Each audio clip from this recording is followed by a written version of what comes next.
Hello, আসসালামু আলাইকুম। সবাই কেমন আছেন? আলহামদুলিল্লাহ আমি ভালো আছি।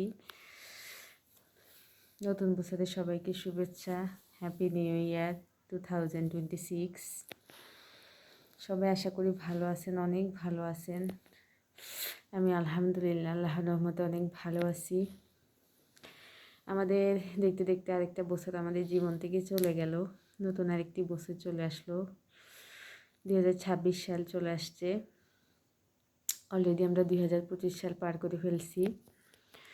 তো আসলে নতুন বছর আসলে আমরা সবাই অনেক আনন্দ করি, অনেক ফুর্তি করি, পিকনিক করি, আমরা কনসার্ট করি, ঢাকঢোল বাজাই।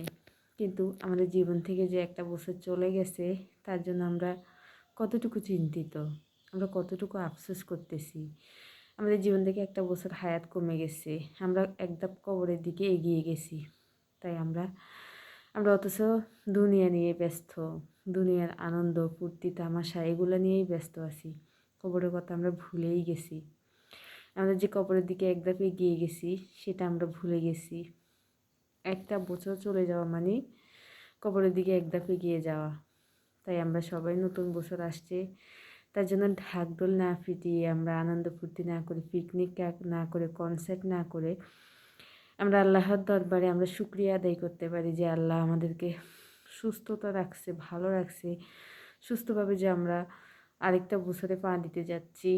এই বছরটা আমরা কিভাবে কাটাবো, কিভাবে আমাদের সারা বছরটা যাবে, কিভাবে আমরা ইমানের সহিত আমলের সহিত কাটাতে পারবো, আমরা সেই নিয়ত করতে পারি। আমরা পুরো বছরটাকে কিভাবে সাজাবো, কিভাবে আমল করব, সেই আমরা সেটা প্ল্যান করতে পারি। তারপরে আমরা 2 রাকাত নামাজ পড়ে আল্লাহর দরবারে শুকরিয়া আদায় করতে পারি। আল্লাহকে বলতে পারি যে আল্লাহ আপনি আমাদেরকে নতুন বছরটা আমাদের এমনভাবে নেবেন যাতে করে আমরা বেশি বেশি করে আমল করে আমরা আমাদের বছরটাকে সাজাতে পারি। আমরা যেন ইমানের সহিত চলতে পারি, আমাদের ইমানটাকে যেন আমরা আরও মজবুত করতে পারি। আমরা কোনো রকম ঝগড়াঝাটি, কারোর সাথে ঝগড়াঝাটিতে যেন না জড়াই, খুন খারাপি, মিথ্যাচার এগুলো থেকে যেন আমরা বিরত থাকতে পারি। এগুলো নিয়ে আমরা শপথ করতে পারি, আমরা নিয়ত করতে পারি, আল্লাহর দরবারে তওবা করতে পারি। বিগত বছরের জন্য আমরা তওবা করে ইস্তেগফার পড়ে 2 রাকাত নফল নামাজ পড়ে আমরা আল্লাহর দরবারে তওবা করি বিগত বছরের জন্য। তারপরে আমরা নতুন বছরের জন্য আমরা ইন্সপায়ার হতে পারি যে আমরা কিভাবে কি করব, পুরো বছরটাকে আমরা কিভাবে সাজাবো। তো আশা করি সবাই আমার মেসেজটা বুঝতে পারছেন, আমি কি বুঝাইতে চাইছি আপনাদের সবাইকে। তো আশা করি সবাই ভালো থাকবেন ইনশাল্লাহ। সবার নতুন বছর খুব ভালো কাটুক, সুন্দর কাটুক, ইমানের সহিত কাটুক, নেক আমল নিয়ে যেন পুরো বছরটা কাটাতে পারেন। সবার জন্য সেই দোয়াই করি।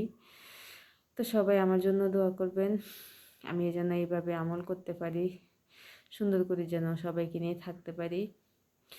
তো সবাই ভালো থাকবেন। আসসালামু আলাইকুম, আল্লাহ হাফেজ।